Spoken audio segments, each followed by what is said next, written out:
Welcome to No Silver Spoons, the podcast that tells it like it is when it comes to leadership, business, and building something real. Now in its third season, this show is hosted by Sarah Beth Herman, a 5-time CEO who's built 5 personal brands, making over 8 figures while staying for the communities she's served. Why no silver spoons? Because in leadership, no one hands you success on a platter. There's no shortcut, no easy pass, and definitely no silver spoon. It takes grit, intentionality, and showing up as the core version of you. This podcast is about what happens when you put in the work and take ownership of your path. When you decide to build it step by step, no excuses. Every week, you'll get tools, stories, and fresh perspectives to keep you moving toward the results you want. You'll walk away with clarity and focus on what actually moves the needle without the fluff.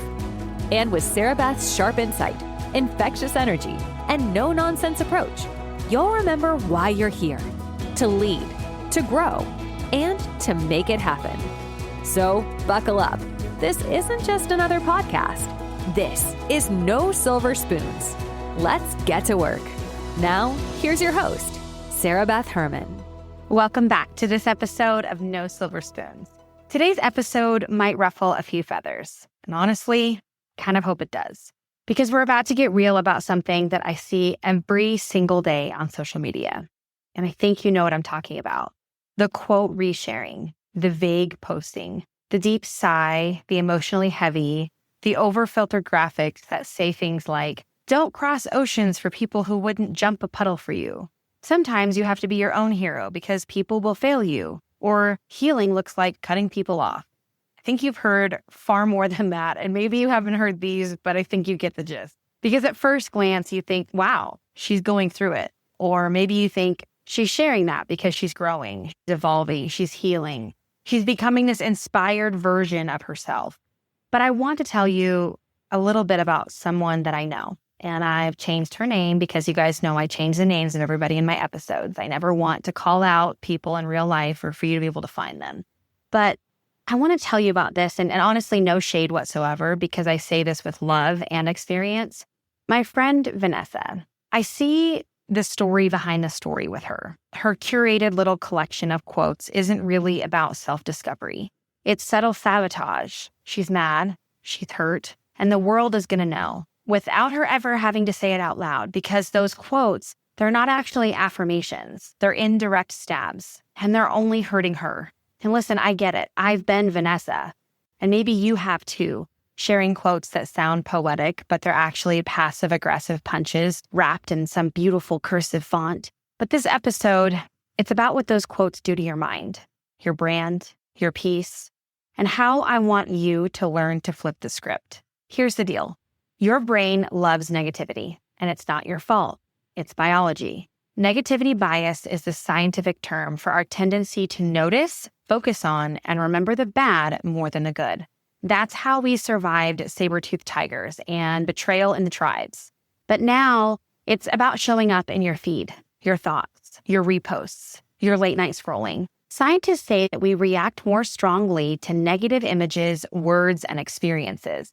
It takes 5 positive interactions to counter just 1 negative.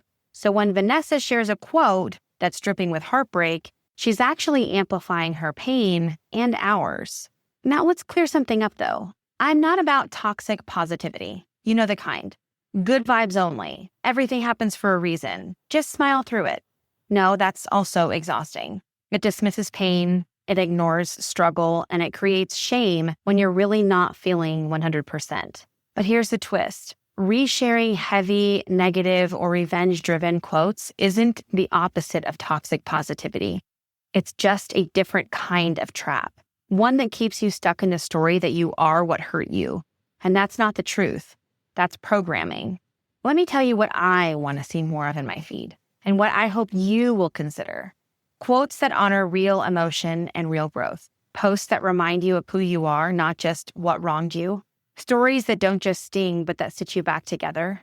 Because your online presence, that's your energy deposit into the world. That's your mirror. I want you to ask yourself, am I sharing this to feel seen or to throw shade? Is this empowering me or keeping me stuck in a pain loop? What would my future me say about this post? You don't need to be performative, but you do need to be intentional because people are watching. But more importantly, you are watching you. You are the one that posts something and then goes back and rereads what you just posted 6 times to make sure it was perfectly perfect. You are consuming what you are posting. So let's get practical for a minute. Here are 5 ways I want you to retrain your brain to break the negative cycle. First, I want you to practice installation. Rick Hansen says, when you have a positive moment, pause for 10 seconds and let it sink in. That is how your brain holds on to good. 2, reframe the narrative. Instead of, they failed me, try, I learned boundaries. Instead of, I was left out, try, I created space for people who see me. Number 3, share the flip. Try a weekly post that starts with a lesson and ends with a win, like, I used to chase approval. Now I'm honoring my peace. Number 4, set a quote filter. Before reposting, ask, is this a dagger or a door? Does it open me up or close me off? And number 5, celebrate micro wins. A compliment, a good conversation, a breath of peace. Screenshot the moments. Make that your aesthetic. And back to Vanessa for a minute. A few weeks ago, she posted something a little different. Still emotional, but this time it ended with, I'm learning that forgiveness is for me. I sent her a message and I said, hey, that one, that's the post that heals. And I want you to keep posting that one. You know what? She responded, I actually almost didn't post because it felt like I was being too much of a whiny brat. I almost didn't post that because it felt like I was being too soft. Too soft? We've been taught that strength is cold, sharp, and ruthless. But softness? That's strength within the soul. And when you lead with that, people don't just scroll by. They stop, they feel, they shift. Let's talk about the ripple effect of this reframing. Not just in your heart or in your feed or what you see when you're not working, but truly in your business, in the company that you lead, in the company that you own. Because how you think is how you lead. When I coach CEOs, when I mentor business owners or speak on stages across the country, I see this pattern over and over again. Those who stay in a space of bitterness attract burnout. Those who reframe, refocus, and root in hope, they grow, they lead, they build something lasting. I'm not coming to you as some all-knowing expert. I'm coming to you as someone who has lived it.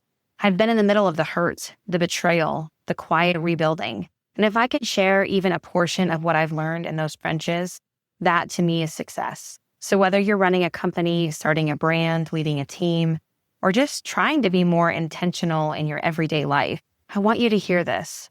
The way you show up online, the way you reframe pain, the way you use your voice, it really does matter. Your audience, your clients, your team, they don't just hear what you say, they feel what you embody. Choose to lead with grounded confidence. Choose to model what healed leadership looks like. Now let's wrap up this episode the way we always do, with our That's Good moment. We're going to land all of this with a full heart. Your brain isn't broken for focusing on the negative. That ancient wiring helped keep your ancestors alive. But you're not dodging saber-toothed tigers anymore. You're building a business, raising a family, healing through friendships, trying to be better in your real life. And the truth is that you are more than what broke you. You are more than that quote that made your chest tighten at midnight. You are more than your worst moment or someone else's misinterpretation of your story. So when the temptation hits to post the cryptic, angry quote, I want you to stop. And I want you to ask, is this my truth or is this my trigger? And then speak life, share hope, lead with heart, because someone out there needs to see that you are okay. And not because you masked your pain with a trendy quote or a really beautiful and aesthetically pleasing post, but because you chose to build peace in spite of it. And that's good. That's good because it means we're healing, even in a world addicted to wounds. And that's good because your softness is not weakness. It is wisdom wrapped in warmth. And that's good because people are talking about you. They are praising you. They are watching your light even when you feel unseen. People aren't always talking bad about you. They aren't always wishing for doom and gloom. They aren't always talking trash with other friends of yours. They don't always have it out for you. And if you ever need that reminder, I'll be here in this podcast, in your corner and in your feed, reminding you that people are speaking words of life. They are praying over you. They are caring for you. They are wishing the best for you because you are deeply cared for and loved as a leader, as a business owner, as a friend, as whoever you are in your world. If you want to keep this conversation going, here's where you can find me. On Instagram at nosilverspoons_podcast or mentor.sbh. I have a personal branded website, which is sarahbethherman.com. You can always find wherever we are streaming our podcast at podcast.dentistrysupport.com. I have many inner circles where you can join chats. You can find those both on LinkedIn and on Facebook. You can search The Dental Collaborative. Tag me when you flipped your quotes. Use the hashtag #That'sGoodMoment or #NoSilverSpoons so I can cheer you on. Sources that grounded this episode are Rick Hansen and Hardwiring Happiness, The Washington Post's How to Retrain Your Brain to Be More Positive in 2025, Greater Good Science Center at UC Berkeley, PositivePsychology.com, and The New York Post. Until next time, speak what's true, share what heals, and know this. You were never meant to fit in someone else's box of bitterness. You were born to rise with softness and strength. I'll catch you on the next episode. Thanks for joining us in another episode of No Silver Spoons, powered by Dentistry Support. Remember, success doesn't come with shortcuts, and leadership doesn't come with a silver spoon.